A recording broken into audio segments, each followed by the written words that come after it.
falaremos de um tema que tem sido muito mal entendido pelas religiões. Esse tema é acerca da volta de Jesus. Destruição da terra? Ou um tempo de bênçãos? Na palestra de hoje, meus amigos, nós vamos procurar entender este assunto de uma maneira, de um ponto de vista bíblico, usando aquilo que Jesus ele falou, aquilo que os apóstolos ensinaram, e vamos procurar contrastar com ensinamentos de algumas das diversas religiões que afirmam serem cristãs. O objetivo, obviamente, do nosso trabalho não é ofender a fé de ninguém, não queremos de maneira alguma denegrir aquilo que as pessoas acreditam, pelo contrário, aqueles que servem a Deus e seguem a Cristo devem primeiro de tudo demonstrar respeito, mas é claro que, quais cristãos, é nossa obrigação expormos os ensinamentos do Senhor Jesus de uma maneira correta, que reflita, acima de tudo, a verdade. E desde a nossa fundação, em 2011, é isso que a Sociedade Bíblica Efraim tem procurado fazer. Muito bem. A volta de Jesus. Desde que Jesus deixou o cenário terrestre, a sua volta, ela tem sido aguardada com grande expectativa pelos seus seguidores que o amam. Bem, lá no livro de Atos dos Apóstolos, você percebe que Jesus, ele deixa o cenário terrestre finalmente, depois de ter cumprido a missão que ele recebeu do seu Pai Celestial. O Deus único e todo-poderoso, que na Bíblia ele é identificado com um nome distintivo. E nós vamos começar vendo o nome do Deus da Bíblia. Então abra a sua Bíblia. Você tem a Bíblia? Não sei qual tradução você usa, né? Nós temos a Bíblia aqui, mas você pode usar qualquer tradução, tá bom? Almeida, a NVI, a Bíblia Vozes, não importa qual tradução você usa, é a tradução do Novo Mundo, tá? Desde que você utilize as escrituras nas nossas palestras, tá? As nossas palestras, a gente não fica só falando, né? E não usa a Bíblia. Aí lê um versículo ou outro. Aqui a gente faz o contrário. A gente deixa a Bíblia falar e a gente quer falar pouco de nós, tá bom? Então vamos começar já lendo um texto na Bíblia que é muito importante na nossa caminhada cristã. Tá? Tá lá no Antigo Testamento, lá no livro dos Salmos, no capítulo 83. Tá? Salmo 83, versículo 18. Salmo 83, no versículo 18, diz assim: para que as pessoas saibam que tu, cujo nome é Jeová, somente tu és o Altíssimo sobre toda a terra. Muito bem. A Bíblia, então, ela identifica Deus com um nome. Se você pensou que o nome de Deus era Deus, né? Você está enganado. A palavra Deus ela é uma expressão da língua hebraica, ok? Porque o Antigo Testamento, meus amigos queridos, ele foi escrito em hebraico, tá bom? É a tradução da palavra hebraica Elohim, e essa palavra ela não é nome pessoal, ela é título. Então, quando Deus ele é chamado de Deus, é porque ele tem força, ele tem poder, ele é sobre-humano, tá bom? Então, esse título, ele não é o nome pessoal de Deus. Aqui, nesse salmo, como em diversas partes do Antigo Testamento, você vai encontrar o nome de Deus como sendo Jeová.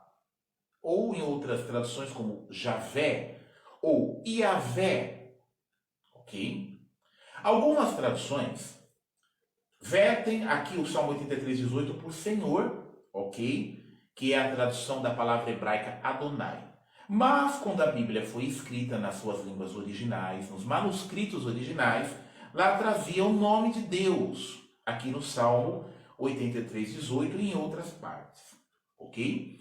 Então, quando você pensar em Deus ou no Pai de Jesus, lembre-se de que ele tem um nome, e o nome dele é Jeová. Tá bom?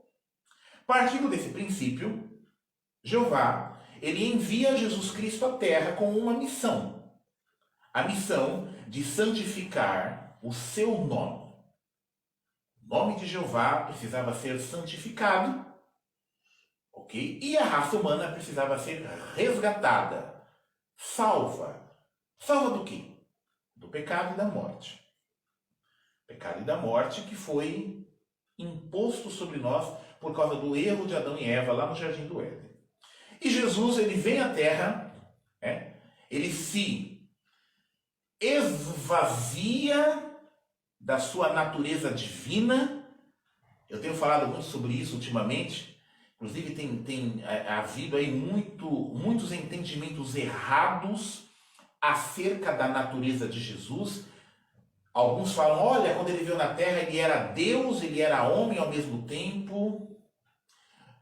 Então, isso são heresias que estão se infiltrando, tá, na igreja nominal.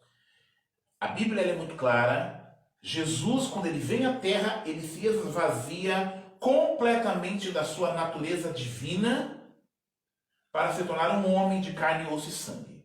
E aí, ao se tornar um homem de carne, osso e sangue, diz a Bíblia, na semelhança do primeiro homem, Adão, ele consegue então fazer o que Adão não fez. De uma forma majestosa, ele fornece o resgate. Ele salva a humanidade, ele morre em integridade. Tanto é que na sua última noite com os apóstolos, olha o que o Senhor Jesus, ele pôde orar a Jeová. Abra sua Bíblia no livro de João, no capítulo 17. João, capítulo 17, versículo 4 e 5. Eu te tenho glorificado na terra, havendo terminado a obra que me deste para fazer. De modo que agora, Pai, glorifica-me junto de ti, com a glória que eu tive junto de ti, antes de haver o mundo. Olha que palavras. Eu, particularmente, quando eu vou celebrar a ceia do Senhor, nossa ceia é anual, eu gosto muito de ler essas palavras na noite da ceia. Jesus, o Senhor Jesus, ele pôde dizer com honra ao seu Pai: eu terminei, eu fiz, eu cumpri. Olha que grande honra, né? E aí, tendo cumprido a missão, Jesus ele pôde dizer então: Pai, agora então me glorifica com a glória que eu tinha antes de haver o mundo. Isso já mostra que Jesus ainda precisava ser restituído à sua natureza divina. Ele não era mais divino aqui na terra, ele era homem. Mas agora ele haveria de ser restituído toda a sua glória que ele tinha antes de vir à terra. E foi exatamente o que aconteceu. Após a morte de Jesus na cruz, ele cumpre a missão, morrendo em integridade. 3 dias depois, qual é a nossa fé? Meus amigos, você que acredita na Bíblia, você que é cristão, a nossa fé é que Jesus foi levantado dentre os mortos. Inclusive, essa live não teria nenhum sentido se nós não acreditássemos nisso. Eu não estaria aqui fazendo essa live se eu não acreditasse que Jesus Cristo levantou dentre os mortos. E claro, você não estaria me assistindo se você também não acreditasse nisso. De modo que a ressurreição de Jesus é a base central da fé cristã. O ressurreto, então, ele se reúne com os apóstolos diversas vezes após a sua ressurreição. Mas nós vamos falar da última vez que ele se reúne com os apóstolos antes de voltar para o céu. da presença divina. Vamos ler lá no livro de Atos, no capítulo 1. Atos dos Apóstolos, no capítulo 1.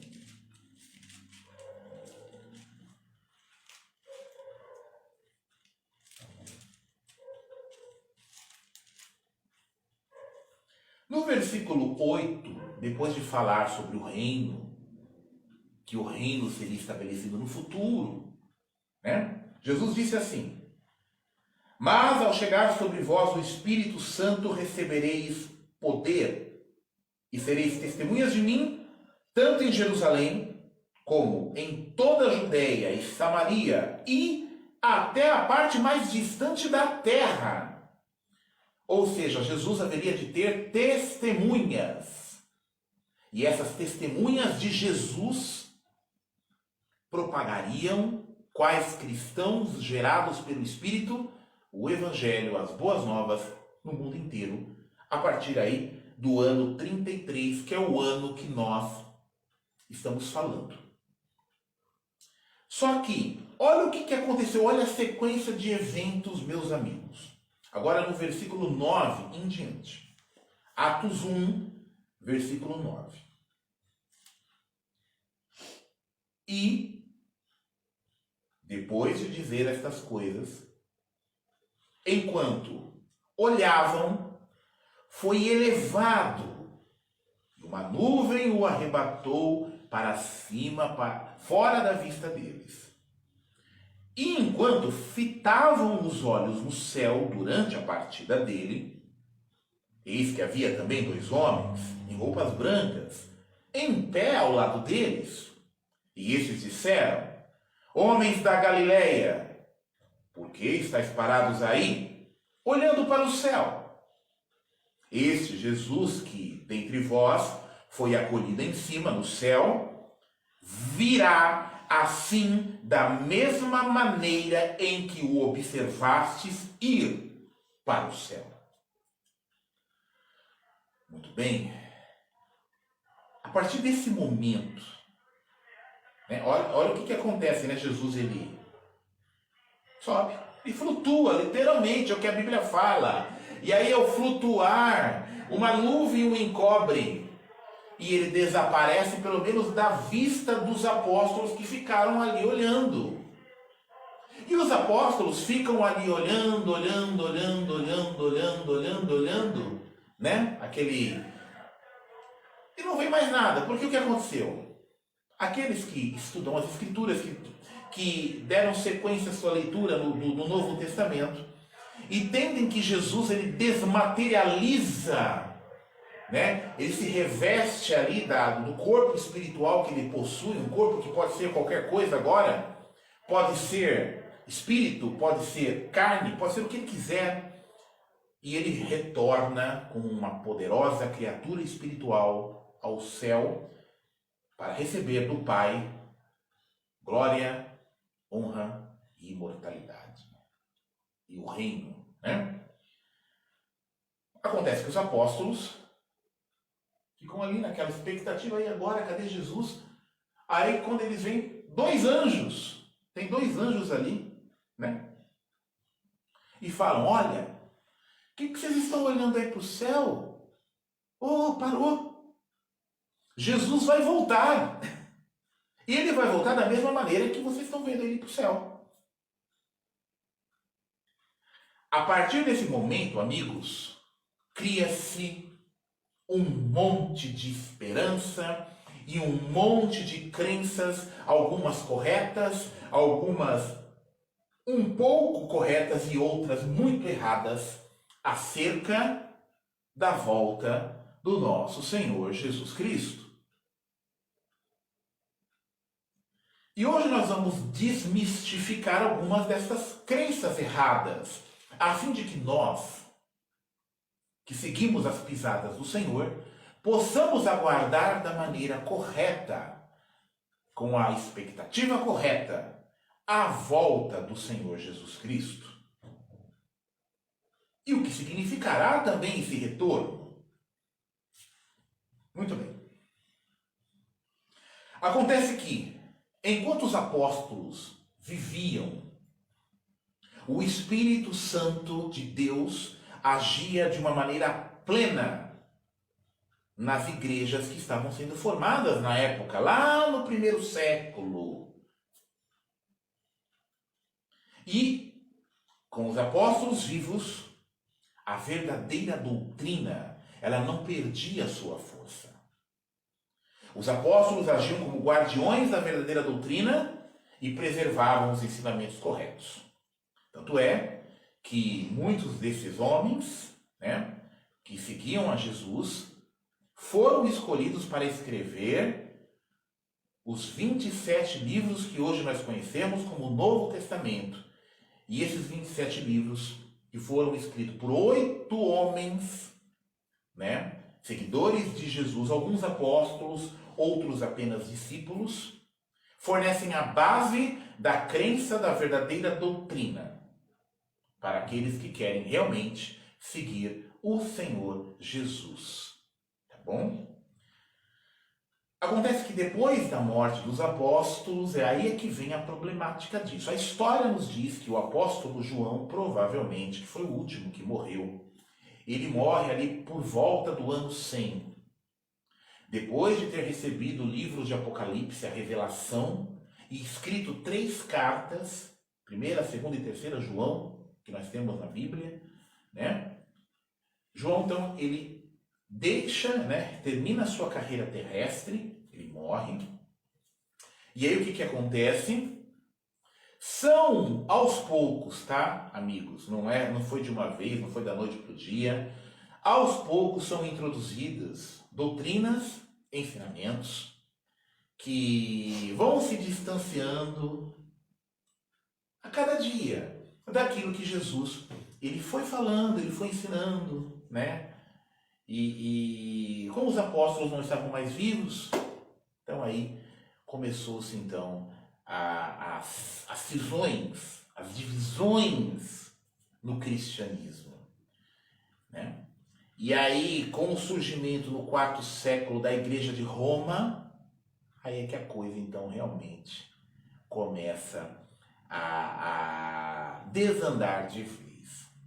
Porque com o nascimento da Igreja de Roma, né, cria-se muitas filosofias, passa-se a acreditar em muitas filosofias. E como a igreja, que antes era perseguida, agora passa a ser oficial do Estado romano, né, do Império Romano, ela passa então a se encher de pompa, a se encher de glória. E de acordo com um dos pais da igreja, né, uma frase muito conhecida, a igreja, mesmo agora, é o reino de Deus e o reino de Cristo na terra. Ou seja, o que eles fizeram?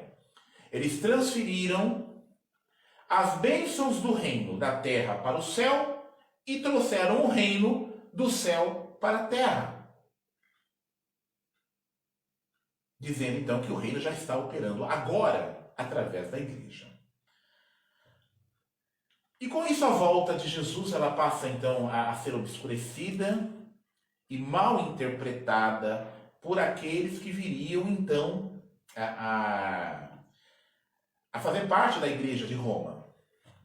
Com a Bíblia apenas nas mãos do clero católico, traduzida do hebraico e do grego para o latim, então só os sacerdotes católicos falavam latim, então o povo não sabia o que estava escrito ali. Então foi um período de trevas, né?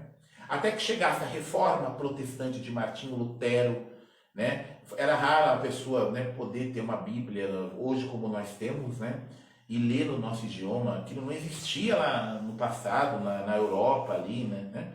Mas aí com a reforma de Martinho Lutero, isso já foi acontecendo, né? Até antes da reforma, homens lutaram para traduzir a Bíblia para outras línguas. O próprio Lutero fez isso, né? E isso foi muito bom porque possibilitou que pessoas lessem diretamente das Escrituras os ensinamentos de Jesus e pudessem ver, né, em primeira mão o que as Escrituras dizem acerca da volta de Jesus. Ok? Mas mesmo assim, tendo a Bíblia em mãos, novas heresias haviam de surgir. Tá bom? Por exemplo, as testemunhas de Jeová pregam que Jesus, ele já voltou, tendo iniciado uma suposta presença invisível no ano de 1914. Isso porque, meus amigos e amigas, eles traduzem um texto da Bíblia da maneira errada, tá? Vamos ler o livro de Mateus, capítulo 24. Mateus 24, no versículo 3. Mateus 24, 3. Quando Jesus estava sentado no Monte das Oliveiras, os discípulos chegaram perto dele e perguntaram-lhe em particular: Dize-nos, quando acontecerá tudo isso? E qual é o sinal de tua vinda e do fim do mundo? Note que, quando fala que vinda, talvez na sua Bíblia seja volta, né? É uma palavra grega, né? Lembra que eu falei que o Antigo Testamento foi escrito em hebraico, o Novo Testamento em grego, tá? Então a palavra grega que é parousia, tá bom? Acontece que essa palavra parousia, como todas as palavras do grego koiné, o grego koiné, que é o grego antigo, não é o grego que fala hoje na Grécia, tá? É o grego antigo. Esse grego koiné, ele é polissêmico, amigos. E agora o Vitor está ficando meio didático, né? Mas eu tenho que falar isso, senão vocês não vão entender. Polissemia é que a palavra ela pode ser traduzida de diversas formas de acordo com o seu contexto. Ser polissêmico o idioma, né? E esse grego koiné aqui, ele é polissêmico. De modo que a palavra parousia, obviamente, ela é polissêmica. Então, o que ela significa? Ela significa presença em alguns contextos. Tá bom? Só que em outros contextos ela pode significar chegada, retorno, volta. É por isso que a maioria não. Todas as traduções, praticamente, eu acredito que 99% das traduções bíblicas traduzem o parousia para volta e não por presença. Porque o que nós esperamos não é uma presença invisível de Jesus. Olha, Jesus voltou, mas ninguém sabe. Só um punhadinho de discípulos sabe que Jesus voltou.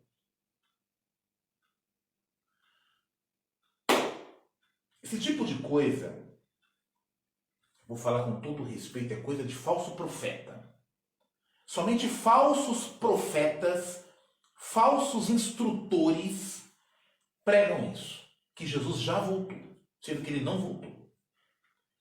Nossa, irmão Vitor, o irmão Vitor está sendo meio ofensivo. Não é ofensivo. Lembra que eu falei que o nosso compromisso, o compromisso da sociedade bíblica Efraim é com a verdade. Não é com a falsidade, gente. Não pode ser com a falsidade. Nosso compromisso é com a verdade. Tá? E olha só o que diz Mateus 24. Você está com a Bíblia aberta ainda em Mateus 24, não é? Se você não fechou a Bíblia, Jesus, ele nos dá uma advertência a respeito disso.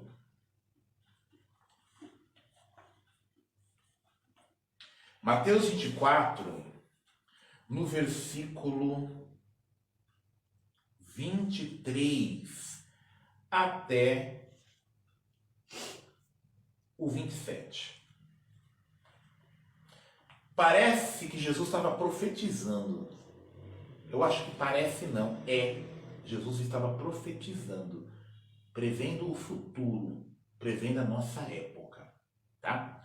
Olha só. Mateus 24, do 23 ao 27, o versículo.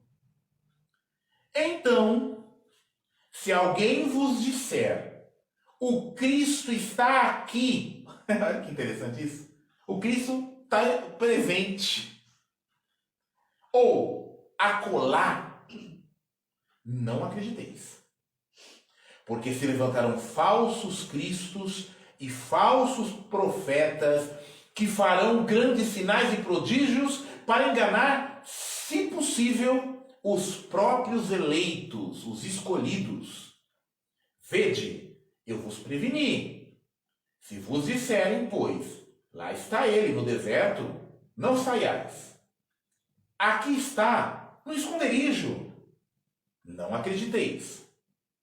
Porque como o relâmpago surge do oriente e brilha até o ocidente, assim será a vinda do Filho do Homem. A analogia aqui, a comparação é muito clara. A volta de Jesus será um acontecimento espetacular.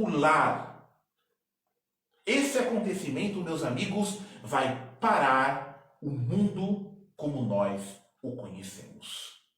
Não será um acontecimento escondido, onde dirigentes de uma associação bíblica, somente eles vão discernir isso. De forma alguma. Não será uma presença invisível, meio filosófica até. Não. A volta de Jesus será como um relâmpago que brilha de uma parte do céu e ilumina toda a outra parte. Ou seja, um acontecimento real e visível para todo mundo saber e para todo mundo ver. E se alguém disser para vocês, olha, Jesus já voltou, ele já está invisivelmente presente, esses são os falsos profetas. Bom, então nós discernimos a primeira coisa que nós já pudemos descartar é que a volta de Jesus será invisível. Primeira coisa, ela será visível. O todo olho o verá, lá de Apocalipse, né? Todo olho o verá, isso será bem real, tá? Todo olho verá o Filho do Homem. A Bíblia diz isso muito claro, um acontecimento mundial que vai parar este sistema de coisas, este mundo como nós o conhecemos, tá? Agora, a segunda coisa que nós temos que entender, Cristo Jesus não vai destruir a terra. Mas eu aprendi lá na minha igreja, meu pastor falou que aqui não vai ficar pedra sobre pedra, tudo vai ser destruído. Muito bem. Vamos ver de onde o pastor ou o líder religioso, ele tirou este texto. Aqui não vai ficar pedra sobre pedra. Vá lá para o livro de Marcos, capítulo 13. Lembrando que o livro de Marcos é o mais antigo evangelho, tá bom? Foi o primeiro a ser escrito. Marcos possivelmente ouviu essa narrativa do próprio apóstolo Pedro, ok? Marcos, no capítulo 13,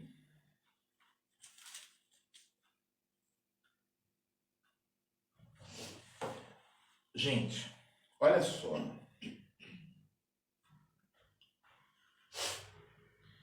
Sabe por que as pessoas elas erram? Porque elas não leem as escrituras.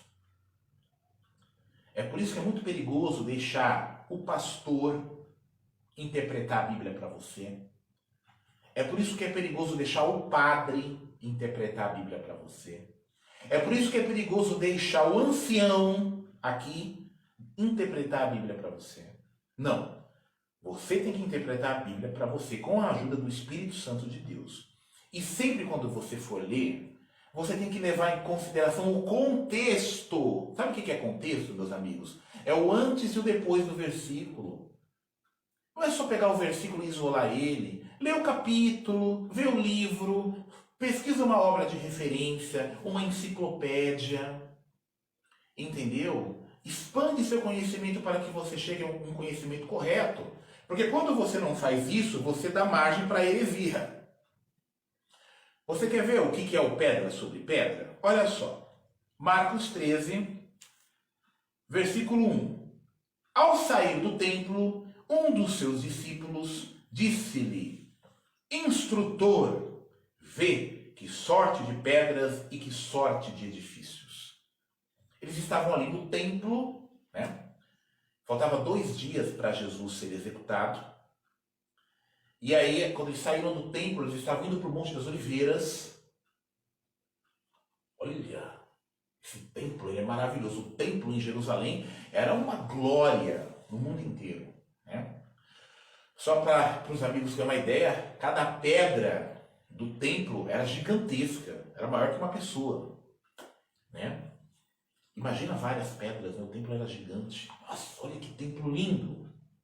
Aí no versículo 2, Jesus diz assim: No entanto, Jesus disse-lhe: Observas estes grandes edifícios? De modo algum ficará aqui pedra sobre pedra sem ser derrubada. Meus amigos, Jesus não estava falando do planeta Terra. Jesus não estava dizendo que a Terra seria destruída, que aqui não ficaria pedra sobre pedra. Jesus estava falando do templo judaico e do sistema de adoração judaico que em breve seria destruído. E a história nos conta que o foi sob a mão do Império Romano, no ano 70 da nossa era. Viu? Então nós já entendemos que a volta de Jesus, ela não vai significar destruição da terra. Ah, mas será que tem algum texto que eu posso comprovar isso? Que eu posso realmente entender que a volta do Senhor, ela não vai significar a destruição da terra? Sim, tem vários textos. Infelizmente, o tempo dessa palestra, ela não vai me possibilitar ler todos. Obviamente, o WhatsApp da nossa associação vai ficar na descrição desta live para que você possa me fazer perguntas, para que você possa até mesmo solicitar um estudo bíblico, se você assim desejar. Tá bom? Mas a gente vai ler somente alguns, só para você já começar a entender esse assunto.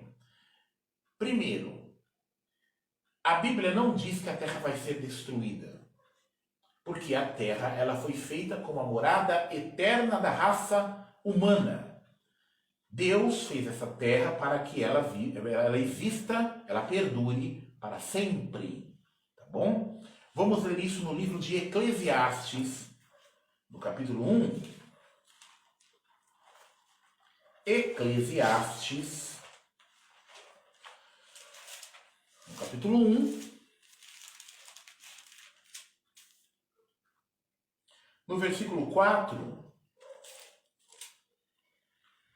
uma geração vai e outra geração vem, mas a terra permanece por tempo indefinido ou, conforme algumas traduções, para sempre.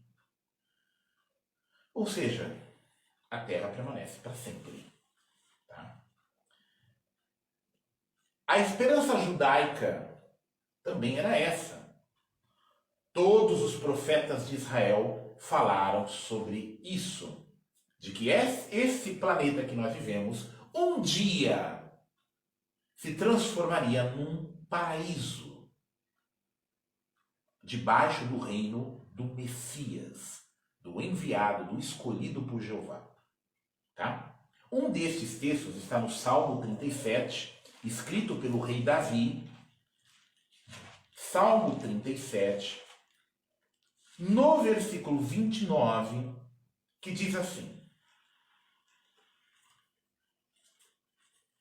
Os próprios justos possuirão a terra e residirão sobre ela para todo sempre. Ah, mas isso é o Antigo Testamento. Acontece que Jesus citou esse texto no seu famoso Sermão da Montanha. Quer ver? Mateus 5. Mateus, no capítulo 5, Jesus ele cita exatamente este versículo, o Salmo 37, 29.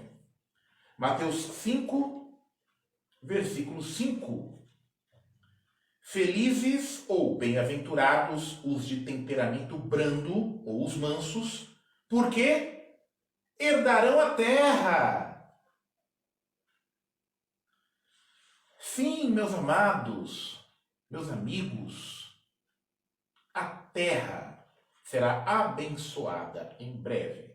A volta de Jesus, ela não significa a destruição da terra, mas um tempo de bênçãos inigualáveis. E nós podemos então observar isso no Antigo Testamento e no Novo Testamento se casando igualmente. Isso. Por exemplo, no livro de Isaías, no capítulo 11, depois você pega a sua Bíblia particular, leia Isaías 11, só 11. Lá você vai ver que o rei, o Messias, o escolhido, que nós sabemos que é Jesus, vai reinar e vai transformar esta terra num paraíso, onde até mesmo os animais serão mansos. Isso só para começar. Mas, há quem vai me dizer agora, peraí, deixa eu ver se eu entendi, irmão Vitor. O irmão está querendo dizer que Jesus, na sua volta, ele vai reinar aqui na terra? Sim, é isso que eu estou dizendo. Porque é o que a Bíblia diz, meu amigo, minha amiga, que está nos assistindo ou que vai nos assistir. Jesus vai reinar aqui na terra. Como que eu sei disso? Vamos lá. Atos capítulo 1.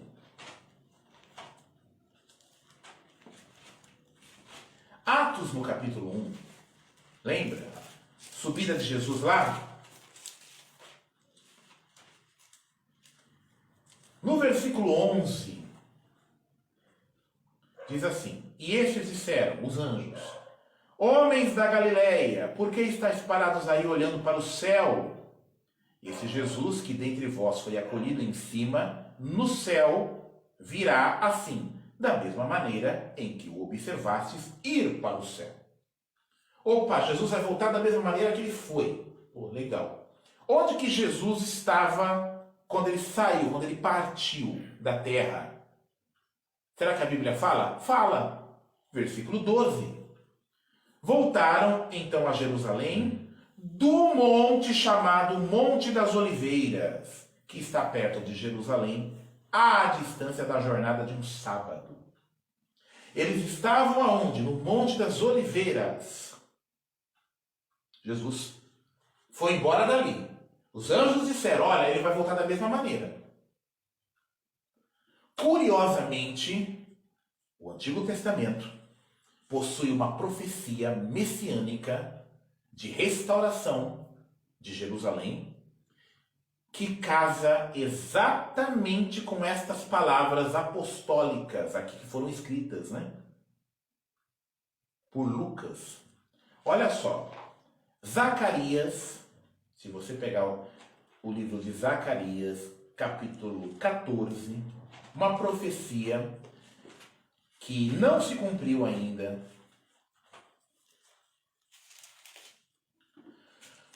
Uma profecia judaica que tem a ver com a restauração de Israel. Tá? Você que estuda a Bíblia, que acredita na restauração do povo judaico, tá? Essa profecia vai te interessar. Zacarias 14, do 3 ao 5. E Jeová há de sair e guerrear contra essas nações, como no dia em que guerreia, no dia da peleja.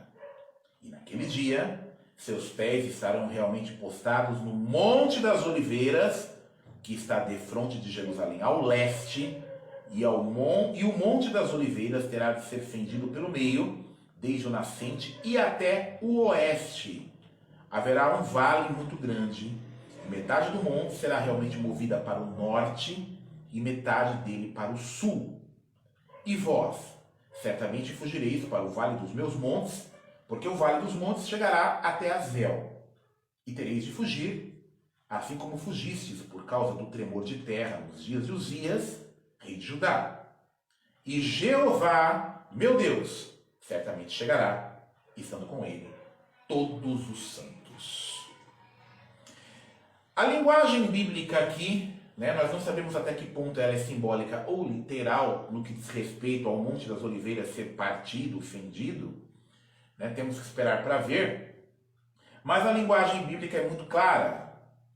Deus chegando sobre o Monte das Oliveiras, estando com ele os seus santos. Muitas vezes a Bíblia fala que Jeová vai fazer algo quando na verdade é o seu representante que o fará. Era assim com os reis de Israel do passado. Falava-se que Jeová estava julgando, quando na verdade quem estava julgando era o rei Davi. Portanto, quando fala que Jeová voltará, que chegará com os seus santos, é uma referência clara ao rei Messias chegando com os seus santos. Quem são esses santos? Bom, o livro de Daniel, capítulo 7, identifica santos, junto com o Messias. O apóstolo Paulo chama em suas cartas a igreja primitiva de santos. Portanto, os santos aqui refere-se à igreja glorificada, à classe da noiva glorificada junto com Jesus. Em seu retorno, Jesus volta exatamente para o Monte das Oliveiras, a fim de que, primeiramente, o povo judeu possa reconhecer que ele, esse Jesus, que foi crucificado e que eles até hoje não acreditam, ele realmente é o Rei Messias. Após o reconhecimento e a salvação do povo judeu, onde o povo judeu se curvará diante de Jesus e diante da classe da noiva, então começará a restauração de Israel, de acordo com Romanos 11. E da restauração de Israel, todo o planeta será restaurado. Jesus, ele prometeu aos seus discípulos que estaria com eles aqui na terra, reinando. Olha só o que diz o livro de Lucas, no capítulo 22. Eu sei que você acredita que você vai para a glória lá no céu, vai reinar com Cristo lá no céu, né? Eu também acreditava nisso, até ler a Bíblia.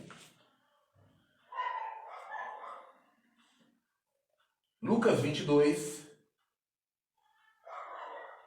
versículo 18.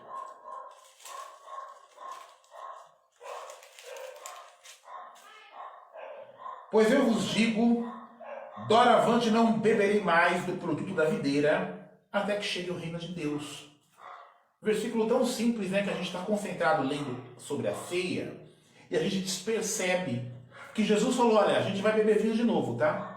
Eu não vou beber mais até, olha o até, que chegue o reino de Deus, que é na minha volta. Aí a gente vai beber junto de novo, porque eu vou ressuscitar vocês, e a gente vai estar reinando juntos aqui na terra. Então, quer dizer, Jesus ele promete um reino terreno, onde ele se sentará no trono de Davi, a partir de Jerusalém. E a partir de Jerusalém, a terra será restaurada. A volta de Jesus significará um tempo de inigualáveis bênçãos. E essas bênçãos estão descritas no livro de Apocalipse. Abra sua Bíblia no livro de Apocalipse, no capítulo 20, e veja algumas dessas bênçãos por si só.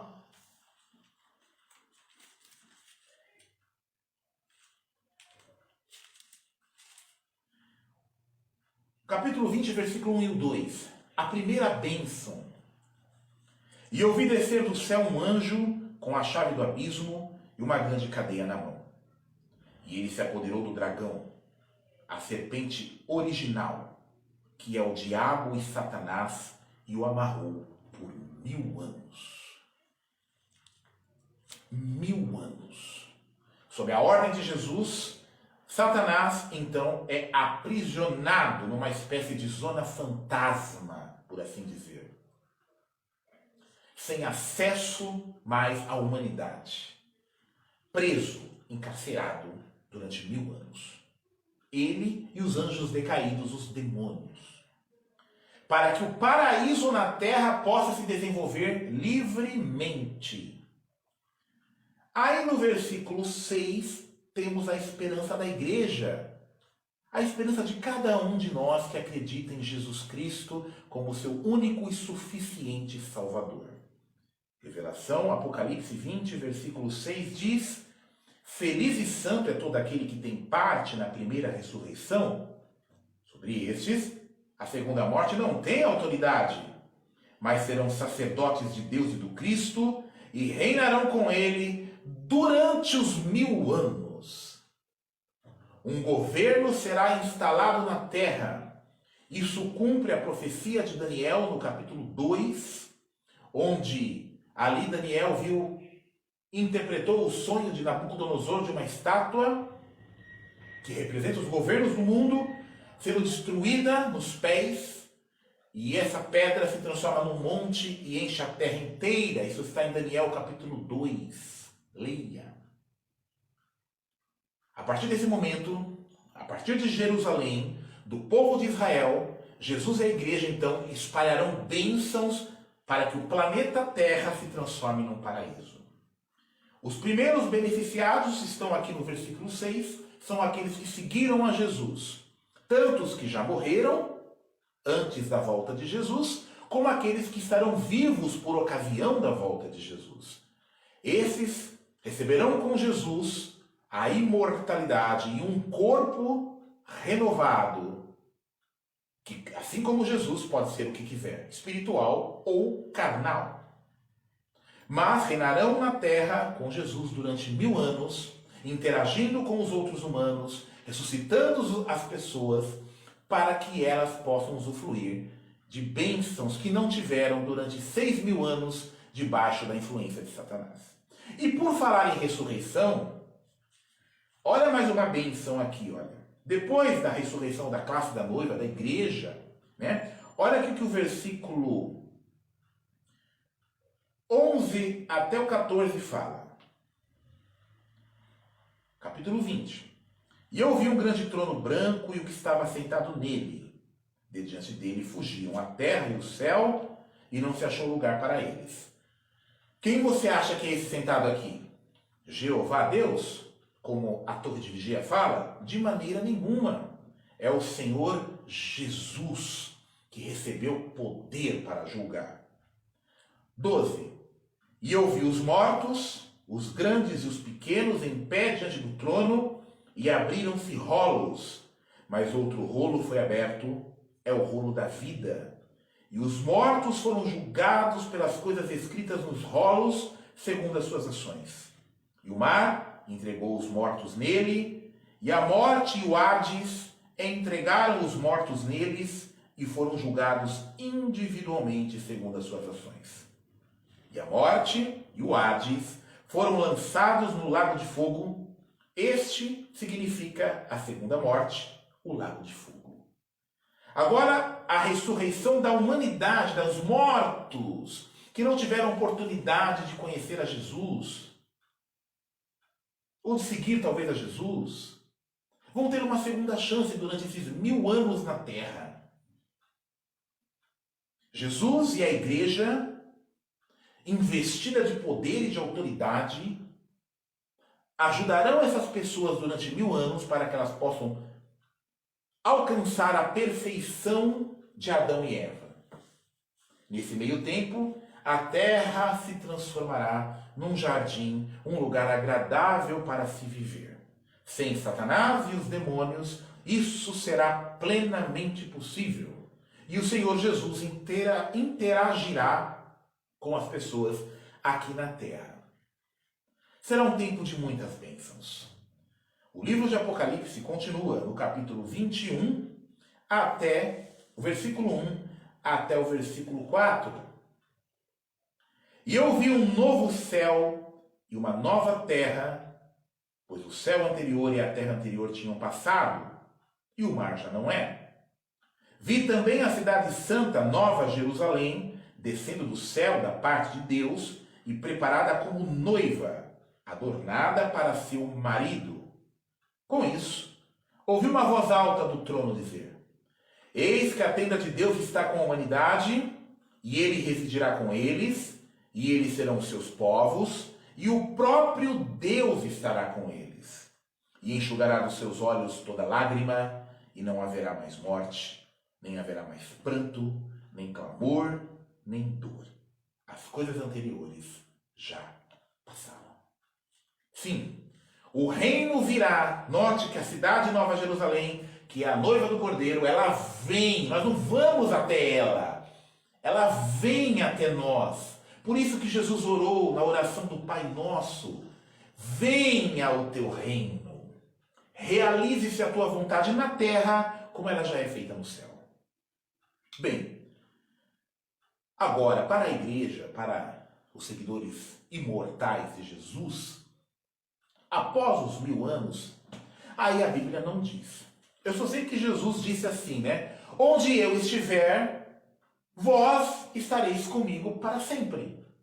E, obviamente, depois dos 1000 anos em que a terra, né, ela estará restaurada, a missão foi cumprida, eu acredito que Jesus voltará ao seu lugar. E nós estaremos com ele para sempre. Qual será a missão da esposa do Cordeiro depois disso? Eu não sei. Mas, obviamente, trabalharemos em prol do governo de Jeová para todo sempre, pelos séculos dos séculos. E o universo é muito grande, né? Quantas galáxias existem para serem habitadas? As possibilidades são enormes. Mas até onde a Bíblia descreve, nós podemos esperar então que a volta de Jesus significará não a destruição da terra, mas o fim da maldade, o fim das doenças, o fim da morte, o fim do desemprego, da criminalidade. Jesus Cristo e os seus associados, a sua noiva, vão transformar esta terra num paraíso para a glória eterna do soberano Senhor Jeová, o Deus da Bíblia. Se você quiser saber mais sobre este assunto e de tantos outros que a Bíblia ela mostra para você, entre em contato conosco, solicite gratuitamente um estudo bíblico. Você verá quanto conhecimento você poderá adquirir por meio da atuação do Espírito Santo de Deus e das águas da verdade que fluem por meio da classe da noiva, representativa de Jesus Cristo, quais embaixadores do reino de Deus atualmente na terra. Excelente domingo para vocês e que o Deus Todo-Poderoso possa abençoá-los.